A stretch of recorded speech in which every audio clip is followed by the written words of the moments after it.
Today we'll do the revision of lesson microorganism. What are microorganisms? Small organisms which cannot be seen with our naked eyes. You all have studied about it. We see many different kinds of organisms around us. These organisms differ in their size, shape and color.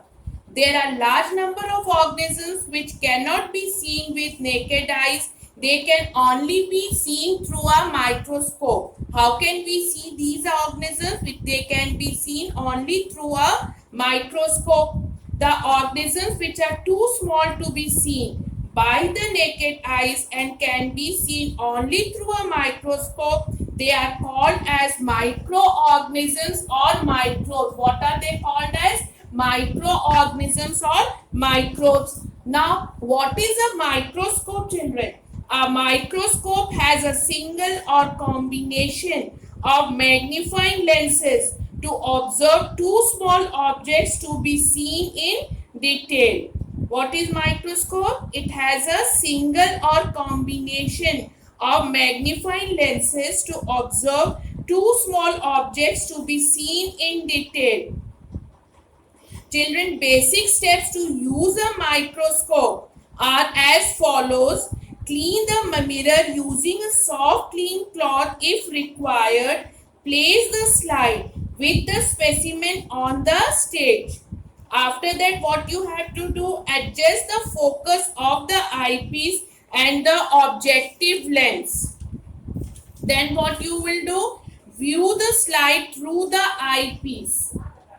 So this was all about the microscope. So what is microbiology? The study of microorganisms is called microbiology.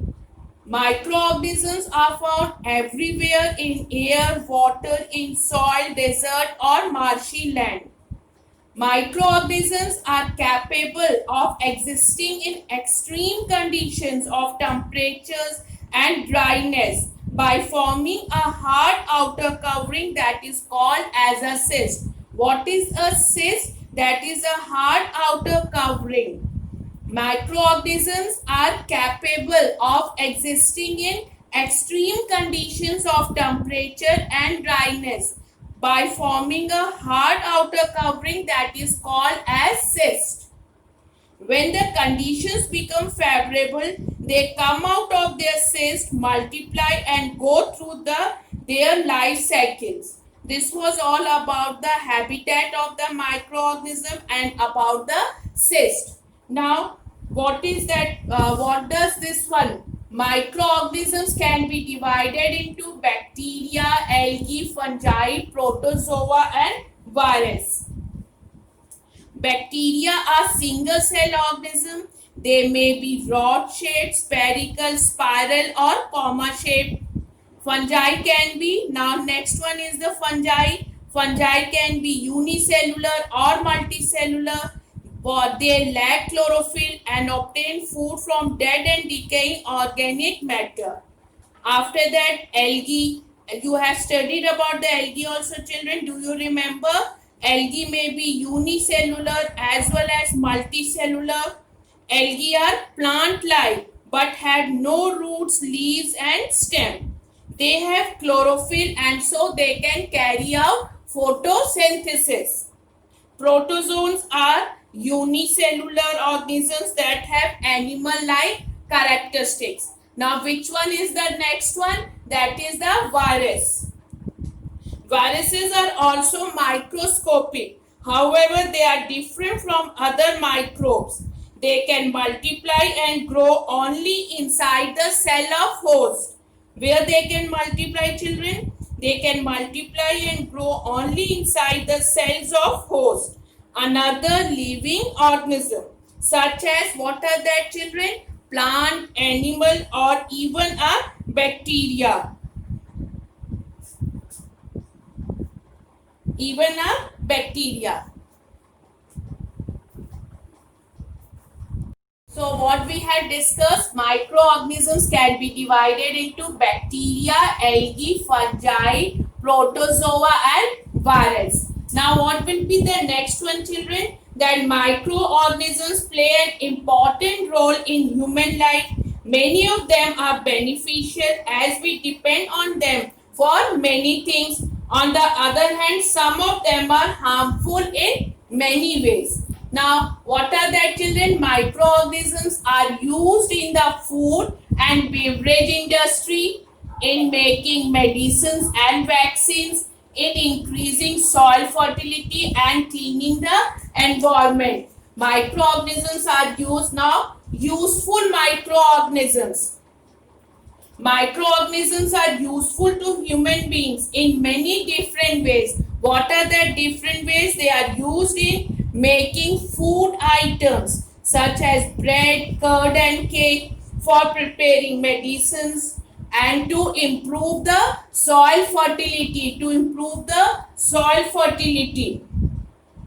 By how, children? By fixing nitrogen, in cleaning the environment as they break down organic waste into harmless usable forms.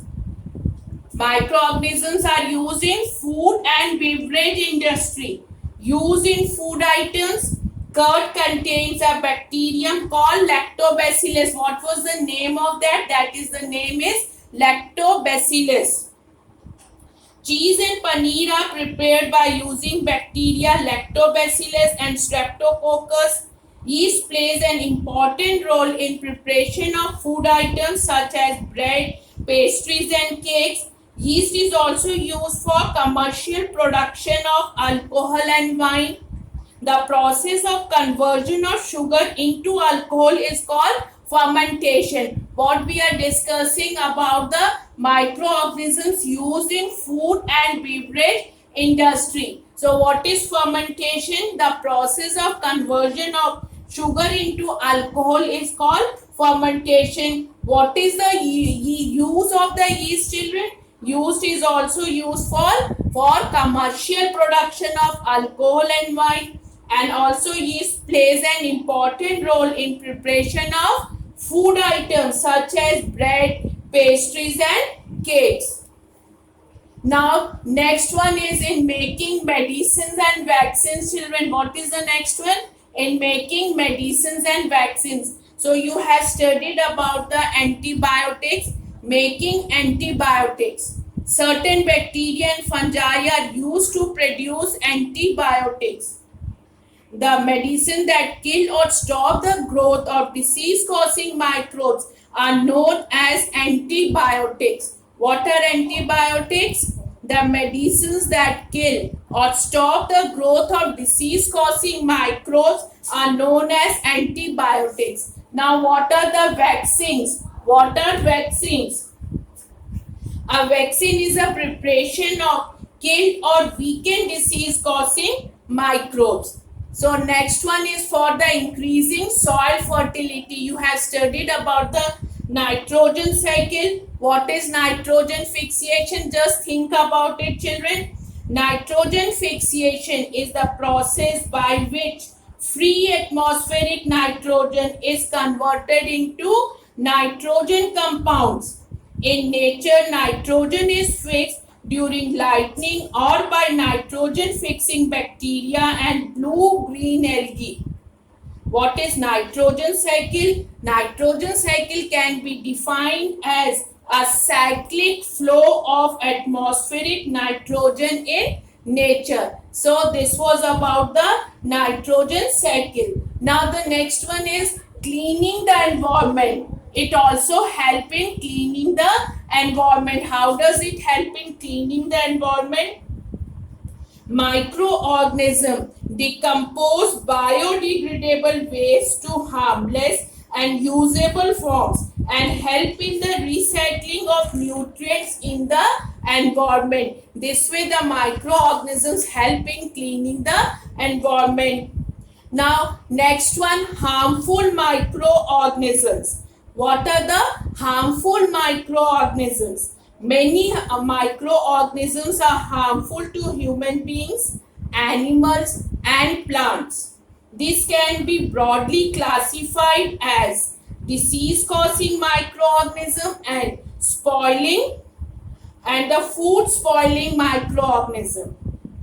And what are the pathogens, children? Disease causing microorganisms are called as pathogens. What are pathogens?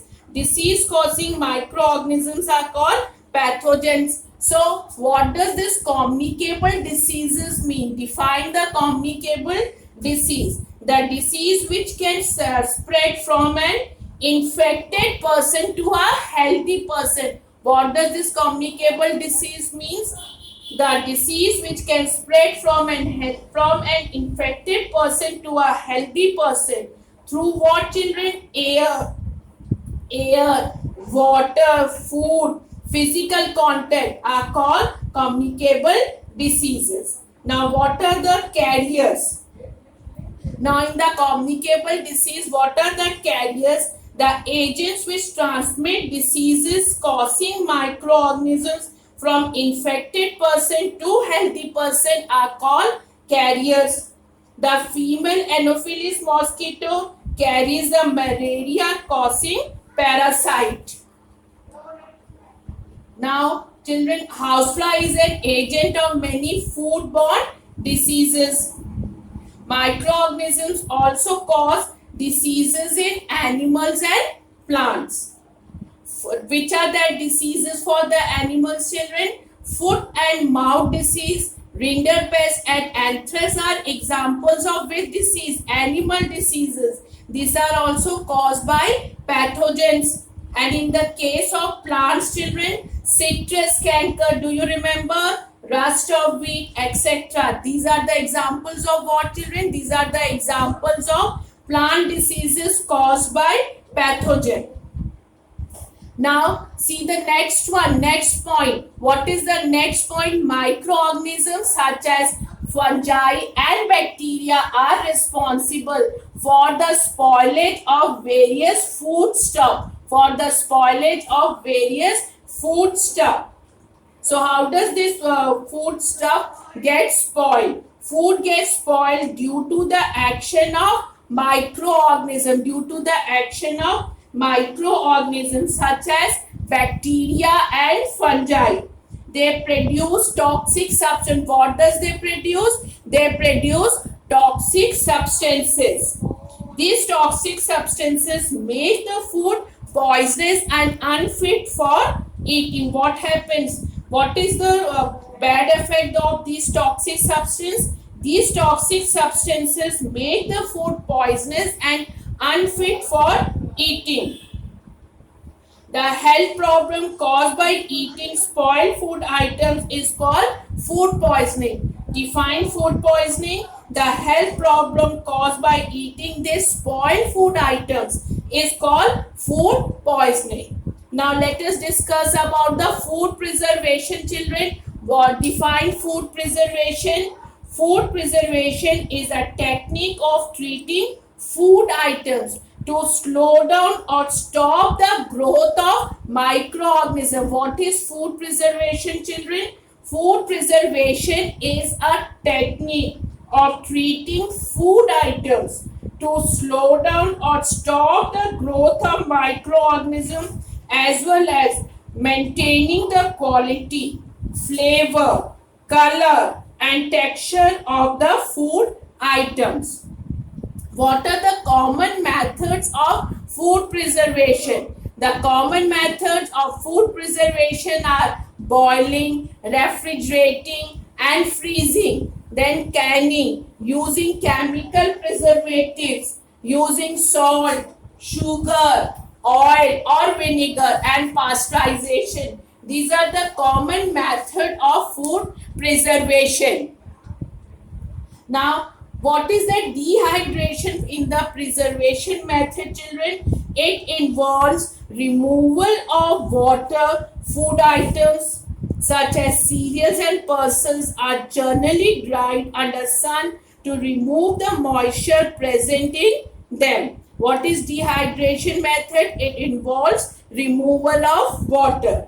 Then this one, next one, refrigerating and freezing. Refrigeration at low temperatures and freezing help to preserve food for a longer time, because what is the reason behind it? Because microbes such as bacteria and fungi cannot thrive at low temperature. They cannot thrive at low temperature. Then the chemical preservatives are used. Chemical preservatives are used. Many chemicals help to control microbial growth and are used as preservatives. Example, sodium benzoate and potassium metabisulfite. These preservatives are used in squash, sherbet and ketchups. Thank you, children. Keep on revising this lesson for the of microorganism for your test, children. Thank you.